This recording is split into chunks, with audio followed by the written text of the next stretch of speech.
felicidade. Minha amizade foi-se embora com...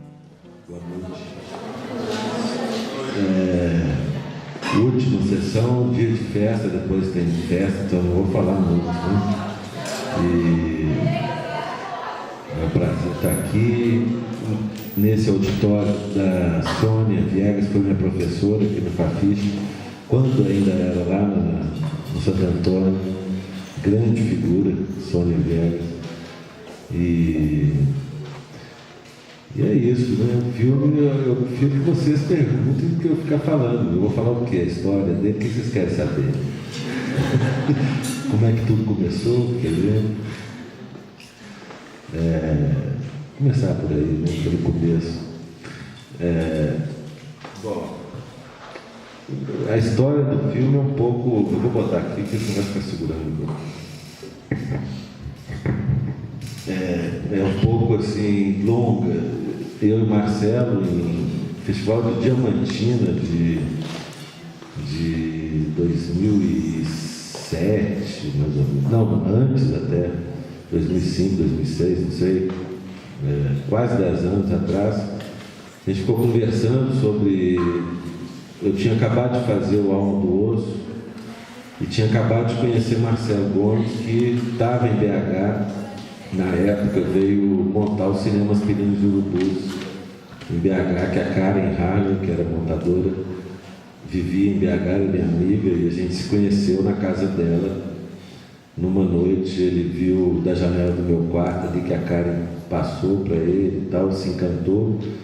Depois eu estava terminando o Alma do Osso e ele terminando os cinemas Pirinos de Urubus. E a gente trocando figurinhas e tal sobre cinema e dando pitaco na obra do outro, não sei o quê. A gente sentiu uma identidade muito forte e obviamente, sempre quando essas identidades acontecem, surge também um desejo de fazer alguma coisa junto, compartilhar alguma coisa junto, né? Então, nessa época, eu vinha pensando em fazer a segunda parte da trilogia da Solidão, que seria o Andarilho, e comentei com ele de um desejo de fazer uma adaptação de um conto do Edgar Allan Poe chamado Homem das Multidões, que era um conto que me impressionava muito, que é muito importante também na história da literatura, tipo um marco, né, do início do pensamento da cidade moderna, né, da cidade grande europeia, e influenciou muita gente, toda uma leva de escritores, de poetas, né, de Baudelaire gostava muito desse conto. Então todo o que veio, esse pensamento sobre a grande cidade, a Revolução Industrial, e a formação das metrópoles, né, na Europa, está muito presente nesse conto, ou seja, caricaturização de um personagem urbano que não existia até então, né, um cara que gostava de ficar seguindo gente no meio da rua, que não conseguia estar próximo, né?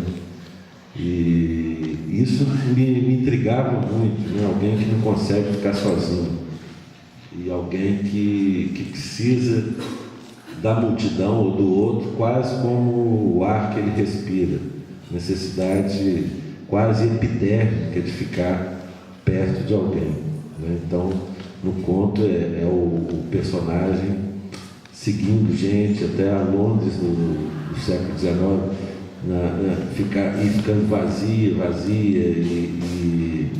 quer dizer, na verdade é o narrador seguindo um cara que seguia as pessoas no meio da rua, né, intrigado por essa figura. E aí eu comentei com ele, com o Marcelo, desse conto, e aí os anos foram se passando, eu fiz o Andarilho, ele terminou o Cinema Aspirina, a gente editou junto alguns trabalhos, um curta chamado Concerto para Clorofila, que é um vídeo que eu fiz para o Inhotim, E depois ele me ajudou ele co-editou comigo o Existo, que é um outro filme que eu tenho. Então a gente começou a fazer alguns trabalhos juntos já, quase que esquentando os tamborins para fazer o Homem das Multidões. E foi um processo realmente longo, porque depois que eu fiz o Andarilho, eu queria fazer a terceira parte da trilogia. Não sei se vocês já viram o Alma do Osso e o Andarilho, alguém conhece aqui? São os dois primeiros filmes. O primeiro sobre um eremita na montanha, que vive aqui perto de Itambé do Mato Dentro, e o segundo sobre andarilhos de estrada. E eu queria fazer um filme sobre a solidão na cidade grande.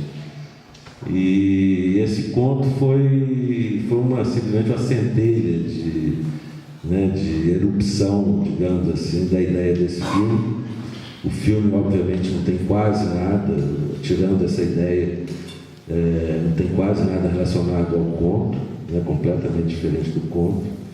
O que a gente quis, basicamente, foi pegar quase que o sentimento desse personagem e transpor para uma metrópole contemporânea, nos trópicos, que esse filme poderia ser filmado em qualquer metrópole do mundo. Eu acho que é uma característica comum de uma sensação de um ser que vive em uma cidade grande.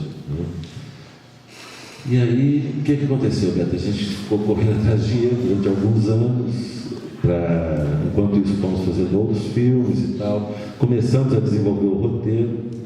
Em 2007, tinha em Berlim uma bolsa do DAD, ficou eu e Marcelo ali durante uns 2, 3 meses escrevendo o roteiro do Homem das Multidões em Berlim. E depois disso, começamos com o roteiro pronto, começamos a procurar a grana e finalmente conseguimos. E foi uma produção que a gente chama Fora do Eixo, Minas, Pernambuco, coentro, cominho, cannabis, Pernambuco, e cachaça, queijo e...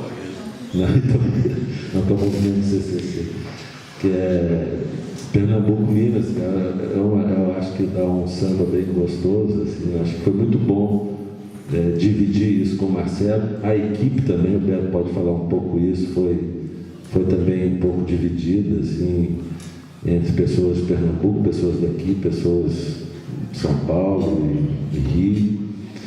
E é isso, assim, a história do filme não tem praticamente... Poderia falar milhões de coisas, mas eu prefiro ouvir primeiro, ou então o Beto primeiro fala um pouco, depois eu continuo.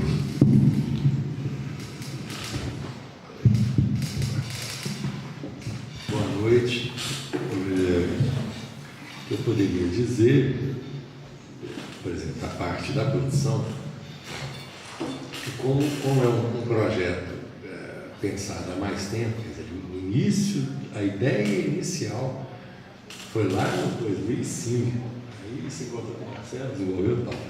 A gente entrou com o projeto Nancini em 2008, captou recursos no final de 2010, parte dele em 2011, a outra parte para dar o start da produção, e rodamos em 2012, finalizamos o filme no início de 2013, e aí ele foi para os festivais e tal, e em 2014 ele chegou nas salas de cinema, no circuito de salas de cinema de arte, né?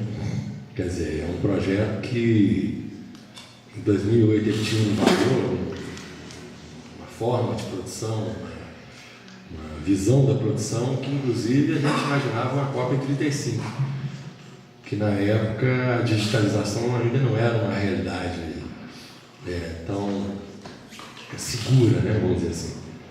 E daí, quando em 2008 você tem uma visão do projeto, vai executar em 2012, nós digitalizamos todo esse processo, quer dizer, o filme foi rodado com todo ele em equipamento digital, finalizado em digital, e exibido em digital.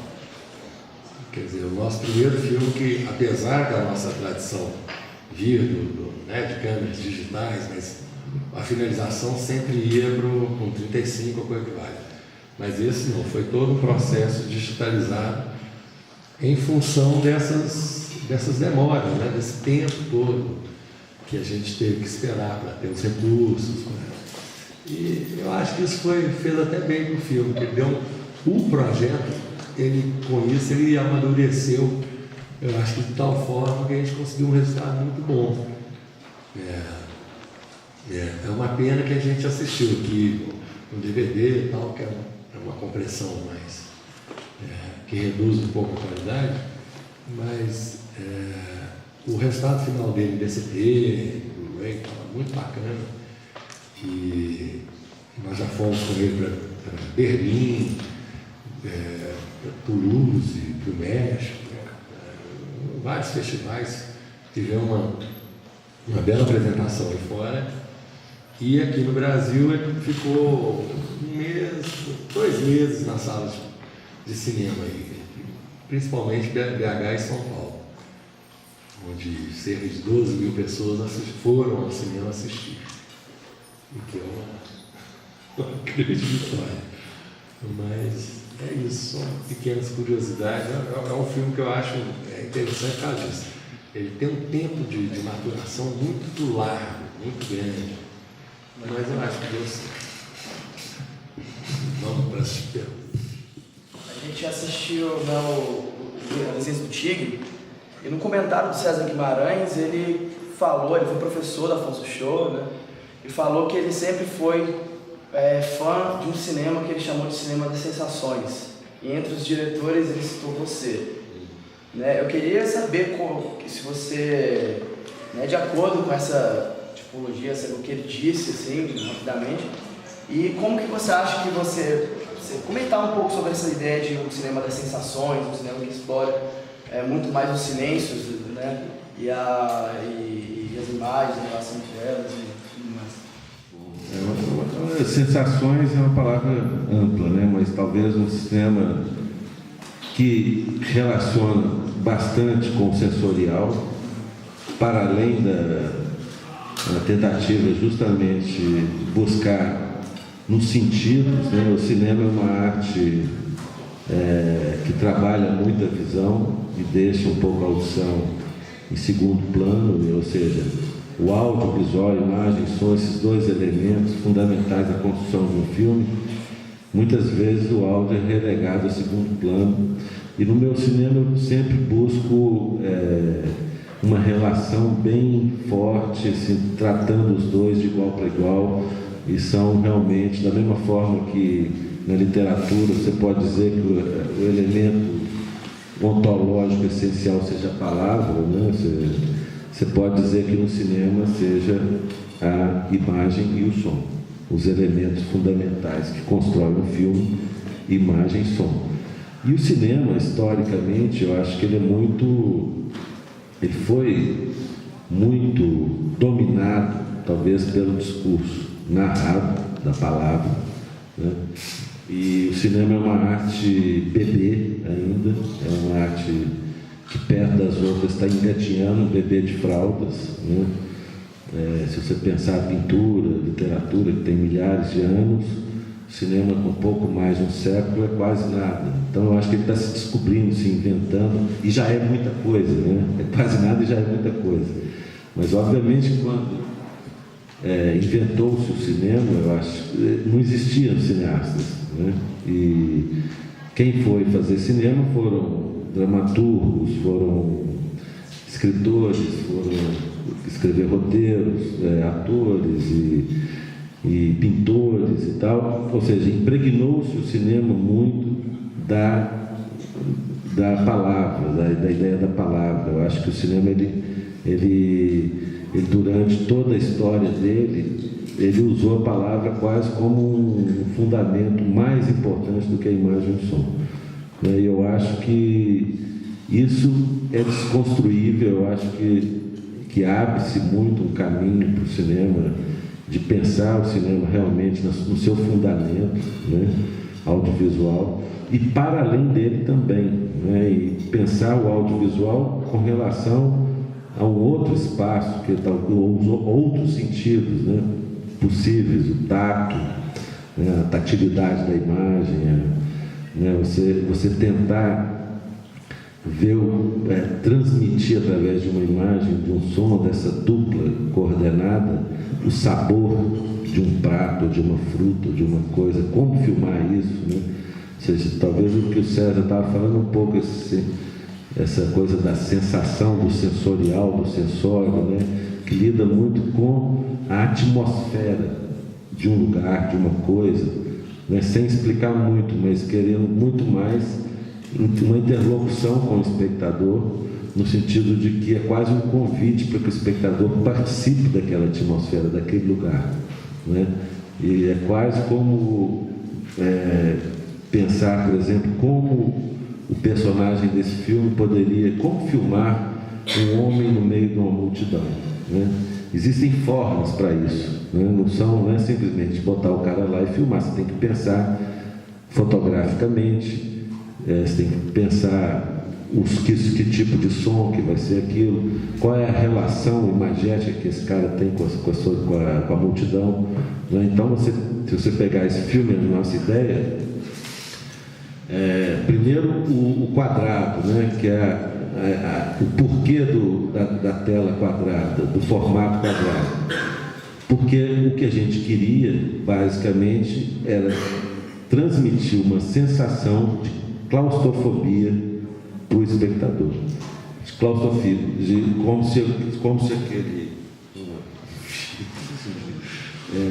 como se aquele personagem estivesse num ambiente bastante claustrofóbico, né?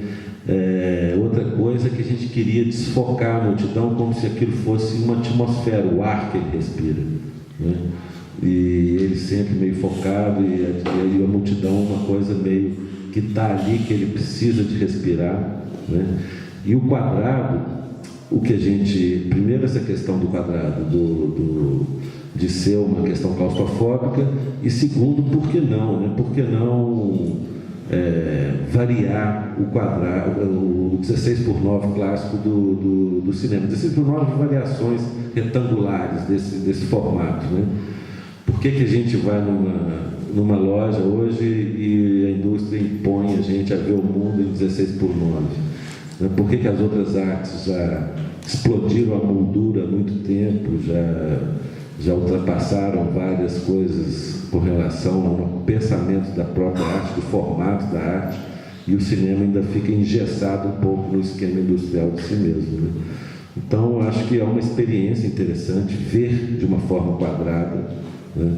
E eu, por exemplo, como sempre gostei muito de fotografar com 6x6 e câmeras de formato de grande dimensão em formato quadrado, e hoje você tem, aí teve na década de 70 Polaroid, e hoje tem o Instagram, que a gente costuma brincar que é o primeiro filme Instagram da história do cinema, né? E tem uma personagem também que está nesse mundo virtual, que é uma brincadeira também com isso, né? E uma terceira opção, por exemplo, que aí outra coisa da sensorialidade e dessa interlocução possível com quem vê o filme, é a questão do extracampo. Fazendo o filme, né, a gente vendo na telinha ali da câmera o quadrado, que é muito difícil, assim, não é que é difícil, é muito estranho, porque a gente está acostumado a enquadrar retangular, de uma forma mais ampla. E tanto para a gente quanto para os atores, fica pequeno, assim, a mise-en-scène dos atores dentro do quadro, ela sai rápido, eles saem muito facilmente de quadro. Então, você começa a ganhar um espaço que não está lá, né? Que você começa a perceber que esse extracampo, ou seja, o que ficou fora de quadro, é o lugar ideal para uma verdadeira interlocução com o espectador que vê o filme. Que aí você dialoga com a imaginação de quem vê o filme, né? Ou seja, o espectador aí sim começa a fazer o seu próprio filme em cima do filme que a gente está fazendo. Isso é muito rico, né? É muito intenso e muito forte. Eu comecei a perceber isso fazendo o filme. E depois, obviamente, vendo depois que muita coisa ficava de fora do quadro e tal, e que era interessantíssimo. Apesar do som estar ali, a imagem, a mise-en-scène dos atores, ela saía de quadro o tempo inteiro, né? E isso também é uma outra forma de pensar o porquê, né? Porque muita gente gosta de dizer, mas filme quadrado, isso é um certo maneirismo, né? Para quê? É óbvio que tem uma justificativa. Eu não estou fazendo isso só porque é bonitinho, porque não sei o que. É óbvio que a gente quis causar uma sensação no espectador que não vem simplesmente de um diálogo, de uma palavra, de não sei o que, mas são formas de dentro da arte cinematográfica que você tem que pensar, da mesma forma que você pensa um plano, da mesma forma que você pensa um movimento de câmera, da mesma forma que você pensa o porquê desfocar uma cena, porquê usar tal lente, né? E porquê que o ator vai andar dali para cá e não daqui para lá. Então, isso tudo são coisas que vão, obviamente, construindo um filme. E você disse do silêncio, né? E meus filmes são muito carregados de silêncio. Não é que seja silêncio, você usou a palavra errada, porque meu filme está cheio de som o tempo inteiro, né? A questão é que o silêncio não é só a palavra, quer dizer, o som não é só a palavra, né? Então o som também comunica, né? O ruído comunica, e o Grivo, que são parceiros que trabalham comigo há 20 anos, fizeram quase todas as minhas trilhas sonoras, de 9 longas-metragens, 40 vídeos, eles já quase que são parte de mim, assim, fazendo um filme, sabem direitinho, assim, o que eu quero, e a nossa relação ela é muito intensa nesse sentido. Eu como enquanto um ser da imagem e eles enquanto dois seres sonoros. E eles me ensinaram muito a escutar, né, o Grivo.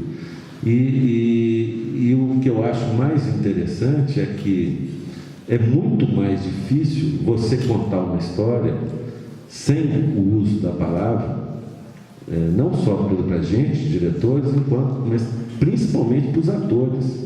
Transmitir emoções que não estão verbalizadas, que não são verbalizáveis.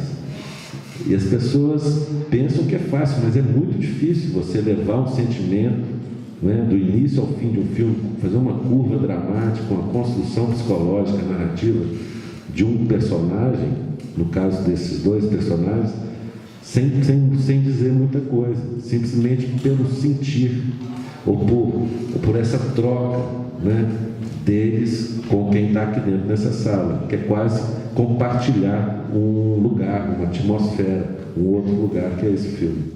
Um filme como Metroviário veio desde o fim do Sem Fim, com aquele ex-ferroviário, o Jorge Luiz. Não, quando eu fiz o filme, eu nem imaginava, nem sonhava com Ondas Multidões. Mas se acessou esse... Não, na verdade, a ideia do Metroviário foi porque a gente começou a pensar nesse personagem. Esse personagem é o quê? Ele gosta de multidão, ele gosta de seguir multidão, ele gosta de estar perto de multidão. Então, qual que é a profissão dele? Um condutor de multidão, né? Foi a primeira coisa que justificou a gente pensar num condutor de trem, de metrô, numa cidade grande, que ele estaria, e ele, ainda mais que isso, ele é uma pessoa que gosta de estar ali no meio da multidão, mas não gosta muito de se relacionar. Então o metrô era perfeito, porque você está dentro da multidão, separado por uma cabine, uma bolha do condutor que fica ali. Então é a profissão perfeita para esse homem das multidões, do meu ponto de vista, né? Da mesma forma, a personagem feminina, que a gente não tem nada a ver, por exemplo, o Conto não tem esse personagem, o Conto também não é um condutor de metrô, é outra coisa, mas no filme a gente pensou em colocar uma personagem feminina, porque no Conto do Paul, o personagem fica um pouco patológico demais, sabe? A gente não queria a gente queria trazer esse personagem para perto da gente, para a realidade, para ficar mais palpável, para a gente conseguir perceber que é um cara que pode estar aí na rua, como qualquer outra pessoa, que não seja um corcunda de uma trama, um negócio. Eu queria estar querendo fazer um filme de gênero, assim, sabe? Meio patológico, nem um doidinho, mas é um cara normal, né? E aí a gente, para contrapor esse tipo de solitário, né, urbano, que o Paulo André construiu e desenhou muito bem, o ator, né?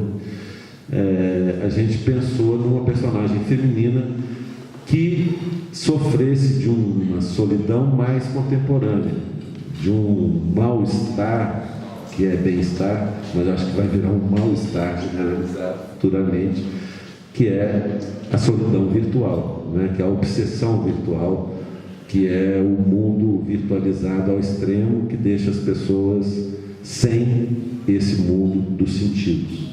Porque a gente é feito de olfato, tato, visão. Quando você fica num celular o dia inteiro, cadê o olfato? Cadê o tato? Né? Então, as pessoas que se relacionam hoje em dia muito por telefone e por internet, nesse mundo virtual, como é o caso da Margot, que é a personagem feminina, que a gente construiu o personagem dela enquanto uma menina que trabalhava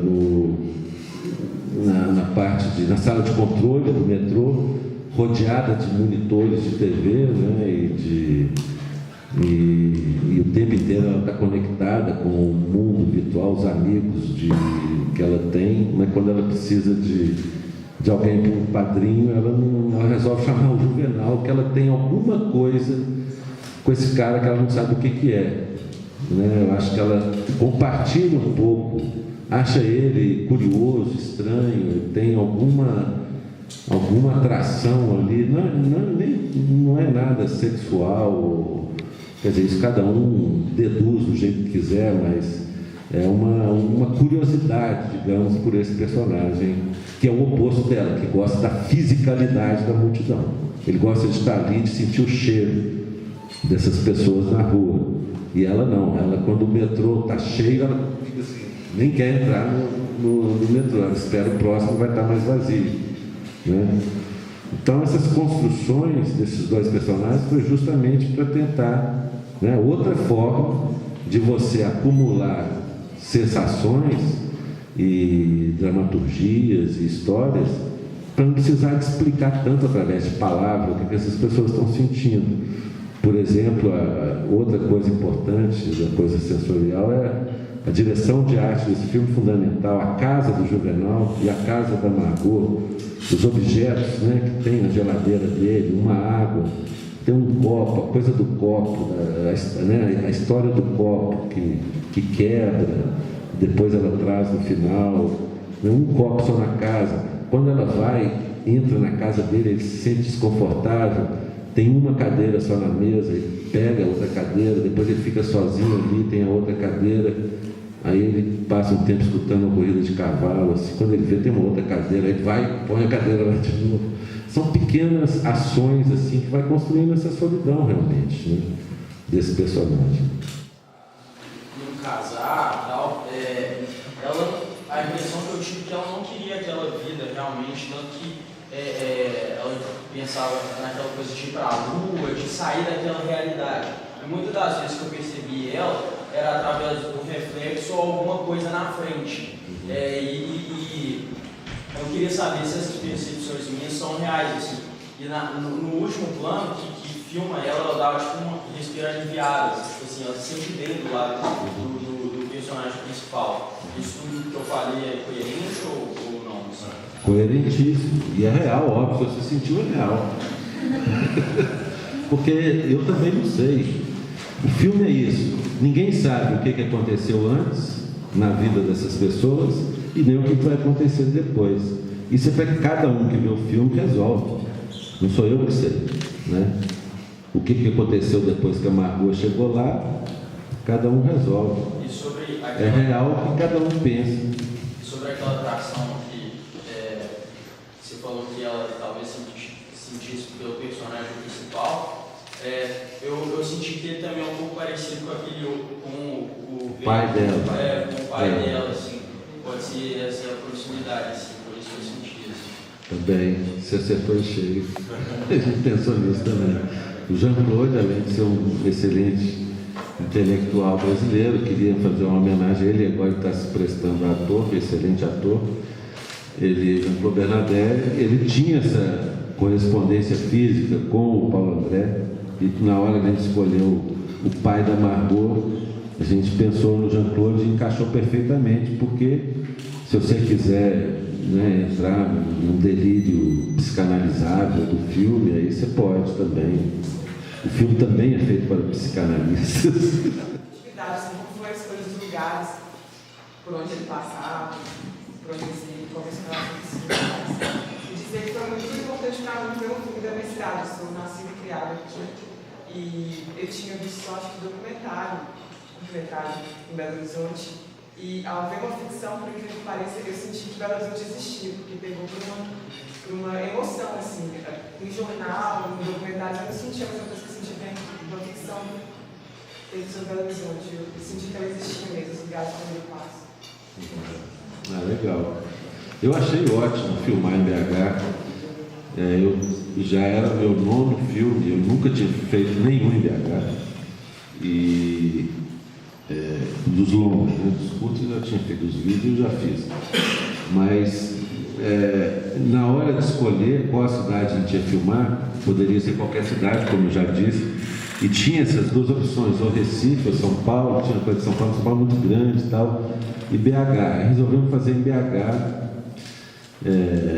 por várias questões, assim, mas obviamente que eu era daqui, primeiramente, e que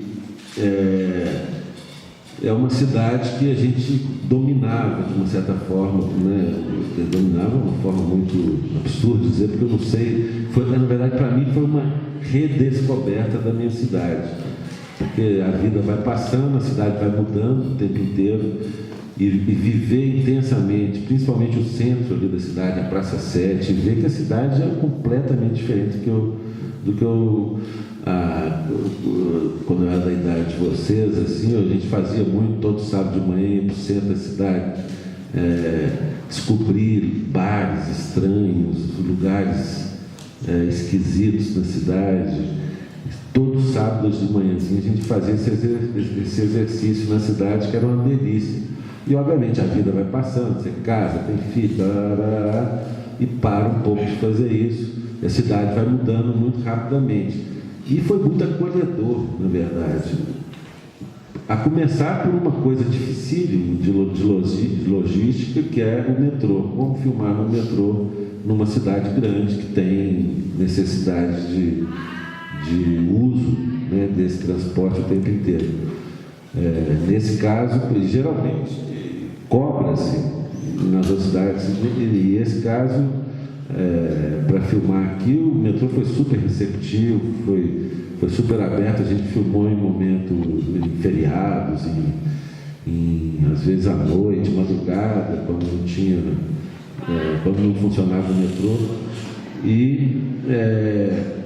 E as pessoas na rua são incríveis sempre. Eu acho que são grandes atores. A multidão em si, ela aparece muito no filme, ela já começou de uma certa forma a familiarizar com a gente ali a gente filmava muito ali na região da Praça 7, então todo dia indo lá fazer teste, achar locação, que equipe, não sei o quê, e as pessoas começavam a perguntar e a participar, e aí a gente pegava casting às vezes para participar, para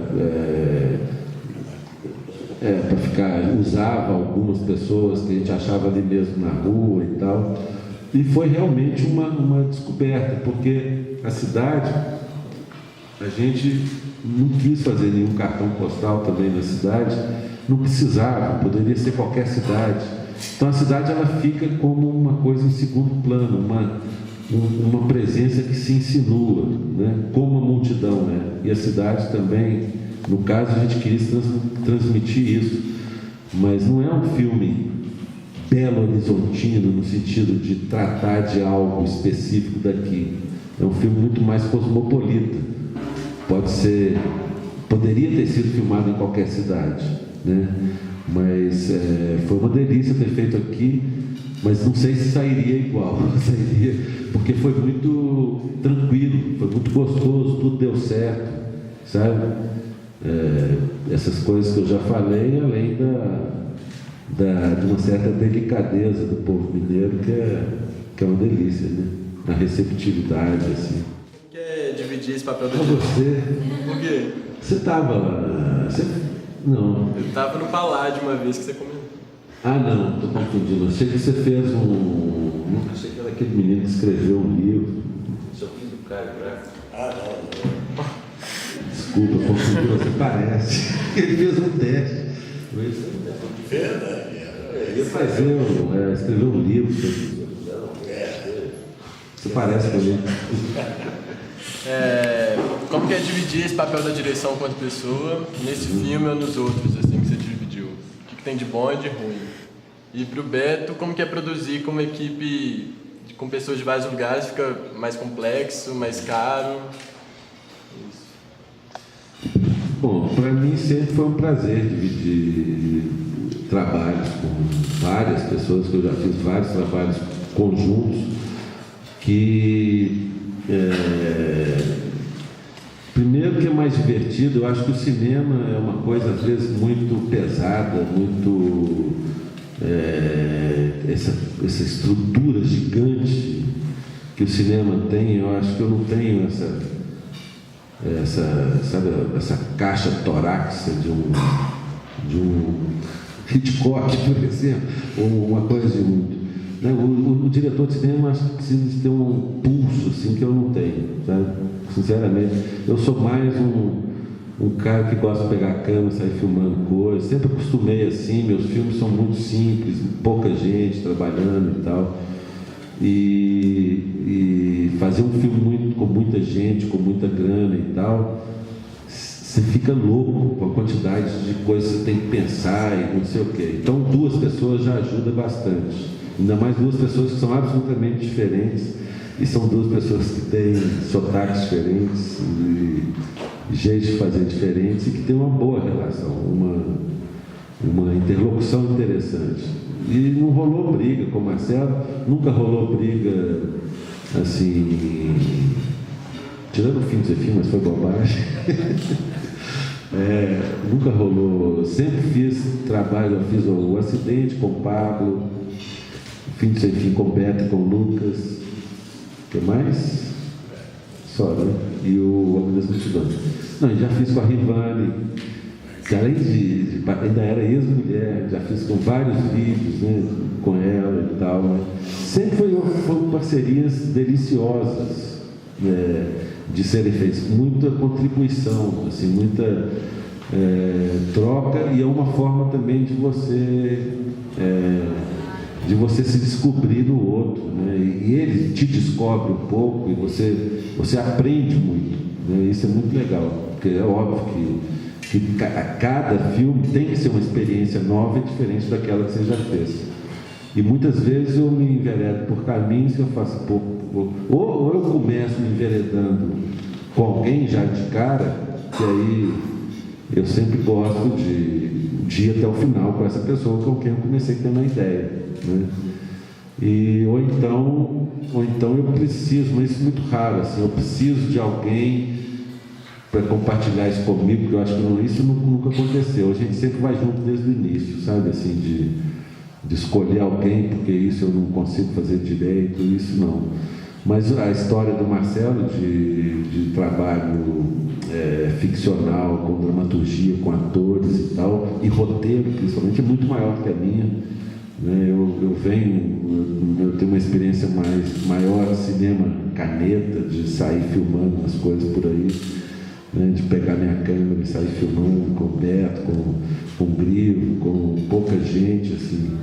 E tanto eles, o João, que é o produtor pernambucano, e o Marcelo, tinha uma curiosidade imensa em fazer filmes dessa forma muito simples que a gente faz, quanto a gente queria experimentar um pouco o outro lado, de fazer uma coisa um pouco mais complexa.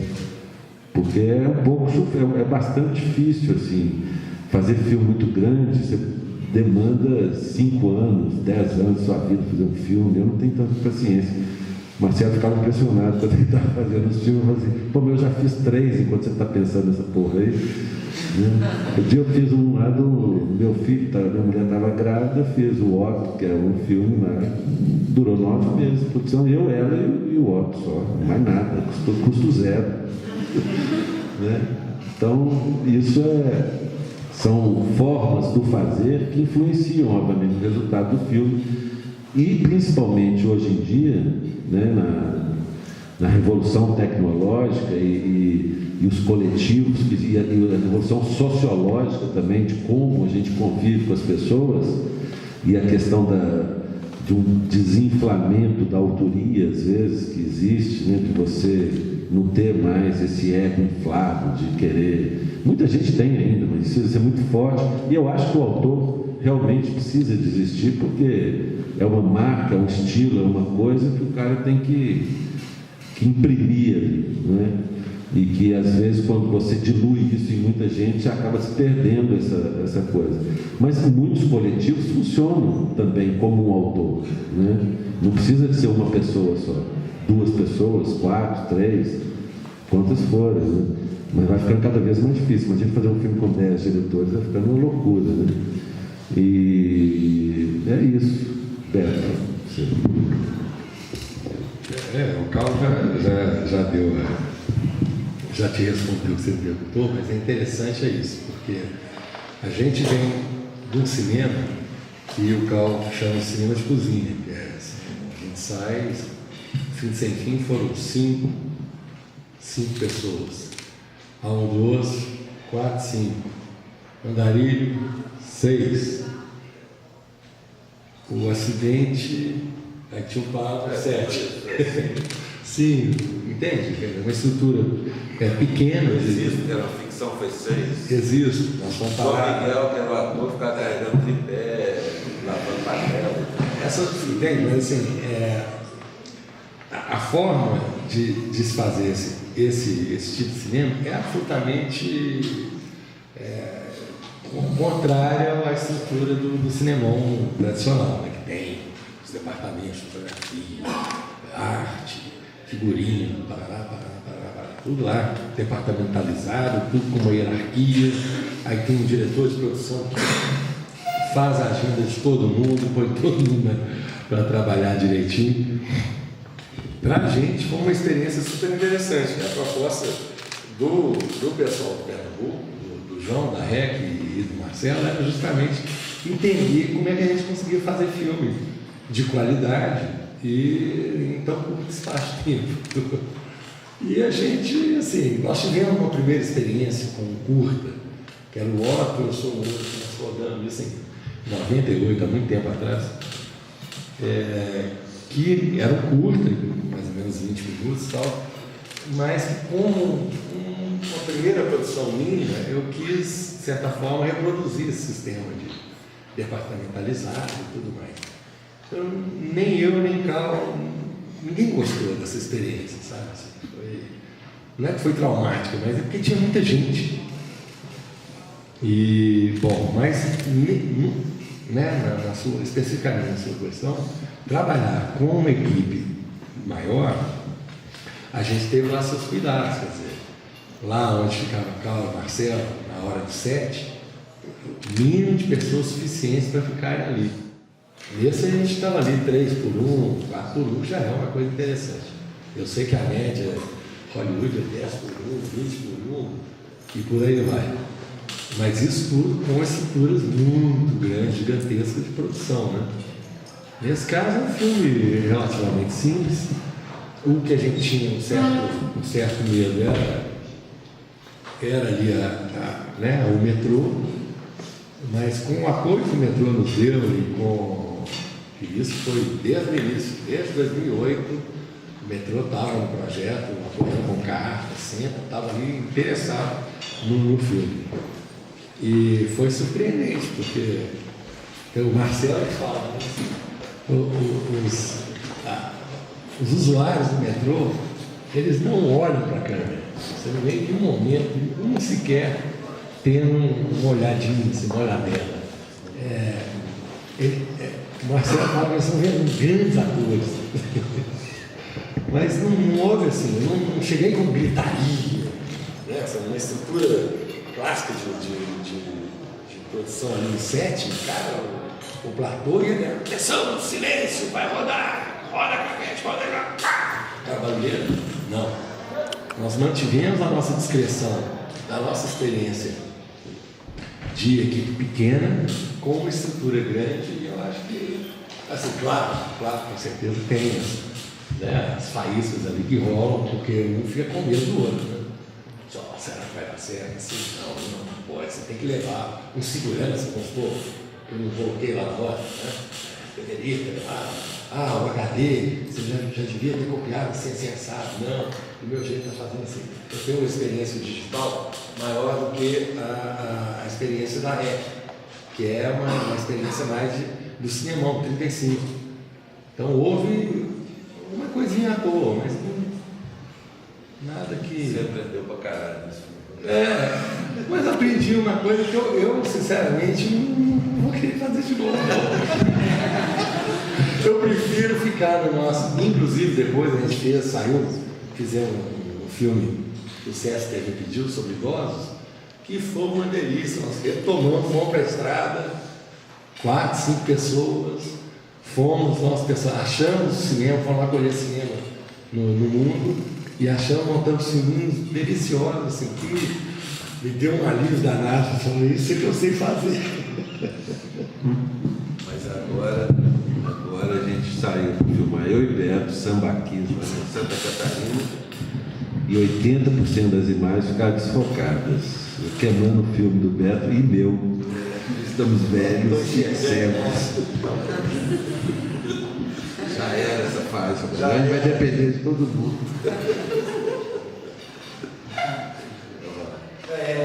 Eu acho que você falou do Crise, que agora que cada filme que você faz, você procura ter uma experiência nova, esse tipo de coisa. Eu acho que fica claro nesse filme aí uma certa respiração, um certo fluxo, assim, essa coisa da respiração mesmo no filme. Eu quero saber se ela veio do texto do Edgar, se ela faz parte do seu cinema ou se ela foi uma necessidade que o Homem das Multidões pediu para você, entendeu? Esse ritmo do filme, essa respiração, esses planos vazios após o personagem sair de cena, entendeu? Esse fluxo. Um pouco tudo isso. São as 3 coisas e outras coisas mais. Um pouquinho do texto, mas é um pouco importante, porque é a faísca inicial. Também um pouco do tipo de cinema que eu faço e do tipo de cinema que eu não faço também, porque ou seja, essas experiências novas que eu gosto de experimentar, de fazer diferente, uma coisa que eu nunca fiz, para aprender justamente, para me reinventar. E o terceiro que você falou, que é do Homem das Multidões? E o filme, claro, e o filme é uma entidade, eu gosto de dizer muito que é uma entidade de candomblé, sabe? A gente é só um cavalo de santo. Então o filme é uma coisa que quer baixar, e a gente é um guia que tem que respeitar, que está ali respeitando a entidade e tal, e tem que saber levar essa entidade para onde ela quer ir, né? Então é muito do filme. O filme é tudo, né? O filme é de quando eu estava jantando e tomando um vinho com o Marcelo em Diamantina, em 2004, até esse momento aqui. Ainda é o filme, né? Então o filme é tudo isso. São as reverberações infinitas, né? Isso é que é bonito, né, na arte, né? Que ela não para, ela se multiplica constantemente em cada um de vocês que está vendo o filme. E sempre que eu vejo o filme, eu vejo um outro filme, né? E sempre que eu falo do filme, eu falo coisas diferentes que eu nunca falei. E sempre vou aprendendo, né? E isso é que é interessante da arte, porque não é uma equação certa, é errante, múltiplo. Isso pode se manifestar o tempo inteiro, essa entidade aqui com a gente, por exemplo. Quem quer dizer? Eu queria pegar um gancho nessa pergunta e perguntar sobre o roteiro, como é que vocês seguiam, as locações, se vocês iam para o set e estavam abertos a outras experiências que não estavam no roteiro, e se vocês se deixavam inspirar pelas pessoas, pelos cheiros, pelas sensações, iam atrás disso para filmar? Você fala ao escrever o roteiro? Ou... Não, na filmagem. Ah, na filmagem. Você falou assim, vocês iam com o roteiro pronto, assim, uma ideia clara da cena que não vocês é a concepção do roteiro, tá? Fazer o roteiro foi muito divertido, porque era com o Marcelo, que é uma pessoa muito engraçada e pernambucano, né? Eu me rodeio, eu adoro, eu cheio de pernambucano na minha vida. Porque eu acho muito chato fazer roteiro. Eu acho, como eu disse, que eu penso o cinema mais enquanto essa entidade que gosta de enfrentar determinadas realidades e julgando com o acaso, com as coisas que vão acontecendo. Um roteiro, às vezes, é uma forma de prisão. Que já está... E para mim é muito difícil de conceber, porque o cinema é uma coisa que eu tento aproximar da vida. Eu tento, inclusive o tempo fílmico dos meus filmes, eu tento aproximá-los do tempo da vida, né? São planos mais longos, que acontece menos coisa, porque a vida não é igual um filme, né? Então eu gosto muito da ideia do tempo fílmico mais próximo da vida. E quando a gente saiu com o roteiro, depois de ter feito durante anos esse roteiro, porque é uma coisa muito... Eu ia escrever o roteiro e começava a virar literatura, sabe? Várias vezes aconteceu isso comigo, porque, óbvio, o roteiro é palavra, né? Nem que você imagine, eu acabava inventando literatura, e não é para inventar literatura no roteiro. O roteiro é para você simplesmente imaginar o que vai acontecer, que já é muito difícil, e botar no papel para depois uma espécie de guia, né, de guion, né, que é em espanhol, de guia, que você vai organizar uma produção, você dá o roteiro para o produtor vai equacionar isso em cronogramas, em tabelas, em coisas, e barará, e você tem tais dias para filmar tais coisas e tal. Mas, obviamente, que eu sou uma pessoa fascinada com locação, com os lugares, com o espaço, né? Porque o cinema é uma arte do tempo, é um esculpir o tempo, né? Como dizia o Tarkovsky. E o espaço é onde esse tempo vai fluir, né? Então, e aonde, se eu chego num lugar aqui, por exemplo, o meu olho já começa a imaginar possíveis mise-en-scènes entre os atores, no caso desse filme, esses dois atores, ou um, ou o que seja, né? Então, para mim, é fundamental a locação.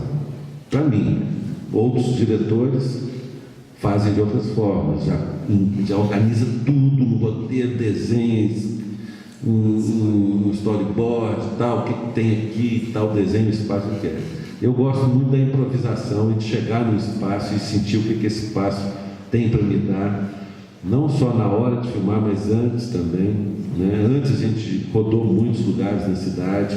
O Marquinho, que é o diretor de arte, o Marcos Pedroso, que foi interessantíssimo trabalhar com ele, como eu disse, né? Criar os espaços, né, possíveis, né? Criar a casa do Juvenal, onde que seria isso? Onde que esse homem gosta de viver? Aonde em Belo Horizonte tem um lugar que parece que a cidade está dentro da sua casa, né? Porque o homem das multidões tem que morar no meio da multidão, né? Ele tem que sair naquela varanda ali que ele colocou uma gambiarra ali para ele botar o braço dele para ficar vendo a multidão e quase que a rua entrando dentro da casa dele, né? Então isso é ali no Paraná com Santos Dumont, em cima do negócio de Aikido, interessantíssimo, que entrou no filme também, por exemplo, ao acaso, né? Aquilo ali era o vizinho de baixo da casa que a gente alugou para fazer a casa do Juvenal. Então tudo são elementos que vão que vão, óbvio que a gente ouve primeiro um desenho de locações, principalmente das locações principais, que era o quarto dos personagens, que definiam muito também a personalidade de cada um deles. Basicamente foram esses dois, o resto tudo era o que a gente encontrava realmente, né? As ruas do centro da cidade, saía à noite e tal, procurava aqui está melhor, não sei o quê, com o fotógrafo, com o diretor de arte. Então sempre eu gosto de deixar um pouco aberto essa interlocução com as coisas que acontecem realmente durante a filmagem. Um monte de coisa, na verdade. Assim, primeiro sobre o trabalho de fotografia, como é que foi essa questão de trabalhar com quadrados? Como é que vocês faziam isso praticamente? Vocês colocavam um papelzinho em cima dos tesouros? Papelzinho. Papelzinho. Gambiarrinha, uma fita preta. Eu acertei, faço para. E como é que foi esse trabalho com um livro? Porque a fotografia dele é absurda, assim, né? E eu queria saber se ele trabalha usando pontos de luz, usando artificial, assim, fazer tudo, porque parece que é só luz natural, inteiro, assim. É muito pouca luz artificial, só ali no apartamento do Juvenal um pouco. E eu fiz muita fotografia junto com o Ivo, assim, eu ficava muito próximo, pensando muito no movimento de câmera com ele, e a mise-en-scène, tarará, como é que a câmera ia se comportar, não sei o quê. E o Ivo é um excelente fotógrafo, muito bacana, um astral maravilhoso de pessoas, assim, foi uma delícia. Ele participou desde o legal né, esse filme um pouco desmitificou um certo quase preconceito que eu tinha contra roteiro, justamente pela dificuldade de fazer roteiro. Mas ao fazer o roteiro, eu comecei a perceber que depois que o roteiro fica pronto, você vai lendo o roteiro com o diretor de arte, com o fotógrafo, com os atores. E aí o filme vai passando a existir, que é maravilhoso. E o Ivo participou de uma dessas fases, né? A gente ficava lendo o roteiro com cada equipe técnica do filme, e as construções, as questões iam nascendo ali, né? E essa decisão do quadrado foi eu que tive, né? Mas chegar até isso, ou várias vezes, né? Qual que é a sensação que a gente quer mostrar com esse homem? Até chegar à claustrofobia, passou por vários lugares e tal. Mas o trabalho dele foi riquíssimo, uma pessoa que pensa o cinema não só enquanto um fotógrafo técnico, mas ele tem uma noção maior, mais abrangente de direção, ele dirige filmes também. Então, é isso, assim, não teve basicamente luz natural, pouquíssima luz artificial, e um acabamento que a gente quis dar um pouco lembrando as Polaroids antigas. O Lucas Sander, que fez a finalização do filme, a gente esse tom lavado, né? Eu acho que também o personagem, o tema da solidão não podia ser cores fortes, alegres, mas tons mais lavados, melancólicos, parecendo cinema polonês da década de 70. E sobre você falar também como é que foi esse negócio de filmar no centro à noite, como é que vocês fizeram esse movimento de câmera aí? No carro. No carro. Na van, sentamos ali com a porta aberta de trás, câmera na mão, no tripé, e devagarzinho ali. O tampo da beça aberta. Seria legal. Acho que só isso mesmo. E as autorizações para trabalhar nos lugares, nas locações, sem ser o metrô, na casa vocês pediam autorização ou vocês dão aleatório, assim, em momentos que explora assim, o centro da cidade, em outros lugares assim? Pedir autorização. Sem autorização, não, mas talvez alguma não sei, não estou lembrando. Assim.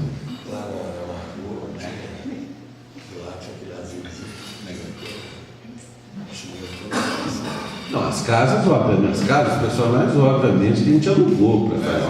Sim, mas o resto eu não lembro que tinha mais locação. Na rua, não. mas não lembro mais no filme o que tinha. Na escada. Tinha um bar, por exemplo. Mercado Central, você gravou. Não, tudo a gente chegava, parava, não chegava a fazer, não, era uma produção ali, aquele mercado distrital, botar um trilho em volta. BH Trans, parar o trânsito, aquelas coisas chatas. Sei. E eu queria perguntar sobre o lançamento desse filme. Dois, né? 1.800 captados. Aí, e depois, agora, o último filme para distribuição, mais 110. 1.910.000. E a equipe era de quantas pessoas? Ao todo, quase 40 pessoas. Tudo isso. 40, não, isso contar o pessoal da Palma, 43, por exemplo. Não, mas o set tinha umas 15 pessoas. Sim, mas aí tem o apoio, tem. 40. Só isso. Eu falo isso por causa da alimentadora, a gente. Está contando até a lavadora. Nasci pra batucar. Eis o motivo que no meu viver agora a alegria foi-se embora pra tristeza.